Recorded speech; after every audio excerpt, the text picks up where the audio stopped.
Do you want the mark? Please.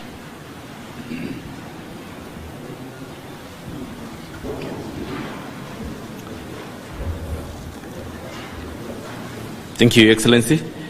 The entire team from Lipton's, led by Madam Natalie, and the entire leadership of from the Ministry of Agriculture, Parliament, represented here, Mukunji and Mundigi. Thank you very much. Mine is to thank you, Your Excellency, for the efforts that you have put in to make sure that our small-scale tea holder farmers are reaping the benefits from their work. On Monday, we were talking about other issues pertaining to inputs, and now today you have brought the most important and the most needed skills that will be given to our farmers that are in tandem with our production. And most importantly, Your Excellency, is that most of our farmers farm on very small acreage of farm. We have people farming on quarter acres, half an acres, mainly. Actually, 75% of our producers are below an acre.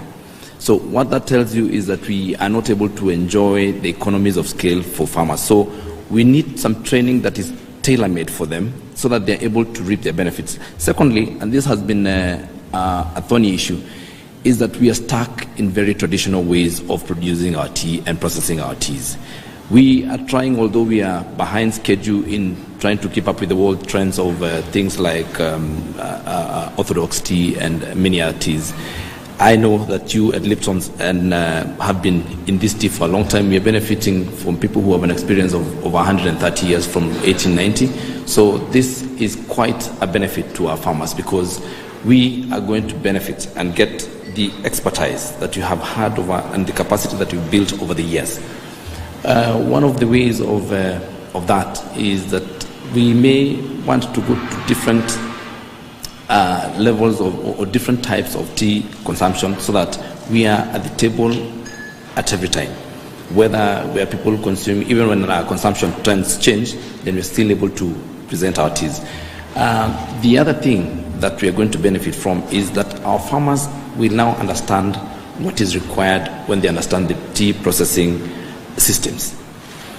We have a disconnect between the people who pick tea and the people and the production lines. So at times we get bad quality because we are not able, our farmers have not understood exactly what we need to produce good quality teas. At times we may have better quality tea as opposed to a lot of quantity. And that is what we are looking at, so that our tea, when someone grows tea on 1 acre, even if they don't produce the normal 2 to 3 kilograms per bush, then they're able to get 1 kilogram that will give them more money when we value add. So, Your Excellency,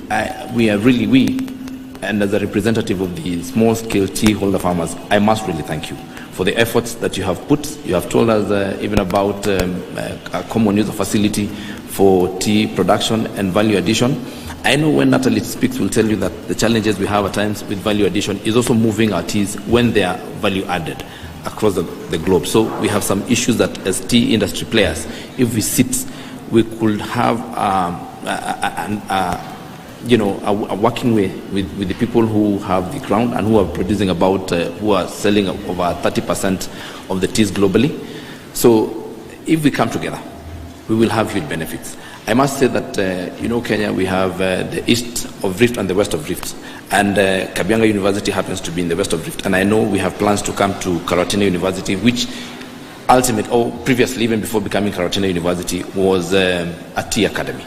It is good to go back to that point. And then if we could, and I've seen the Ministry of Education has come with the TVETA people, if we're able to escalate this and take it down to all the TVETs, and I know, Your Excellency, you've been very serious about TVETs and the courses and the skills that are able to be given, so that farmers start looking at this as skilled earning, so that we stop the business of people who are tea producers are not picking, and we are having to import tea pickers from other places. When we equip our people with skills, they will also understand and change the mentality that this is just some lowly paying job, and that is going to help our people very much, especially the youth, and that goes to help with the unemployment. Finally, Your Excellency, tea is a very important component of our economy, being in the agricultural sector, and what we're able to do when we lift the tea industry is that we get the biggest multiply effect. We have about 670,000 tea farmers, but those are the registered tea farmers. But this industry supports over 5 million people. So the multiplier effect is so big. So when we equip them with skills and when we scale up our value chain, then we're going to affect probably even up to 9-10 million people. That gets a lot of our people out of the unemployment bracket. So I thank you, Your Excellency, very much. And thank you for the effort, even for the support that you've given us on importation and packaging materials for fertilizer that is subsidized, and for all other issues that you're helping us to deal with tea. I see Mr. Mukunji there. He has a Karangariri tea factory, and they're with the senator there who also is in charge. It has about 3 factories in Embu County, and he's also the vice chair of the agriculture. Yes, and I know Mr. Mukunji would want to say something. You know, Your Excellency, unajua watu nikimwacha atanichapa. Wacha tu akuje aseme kitu. Karibu.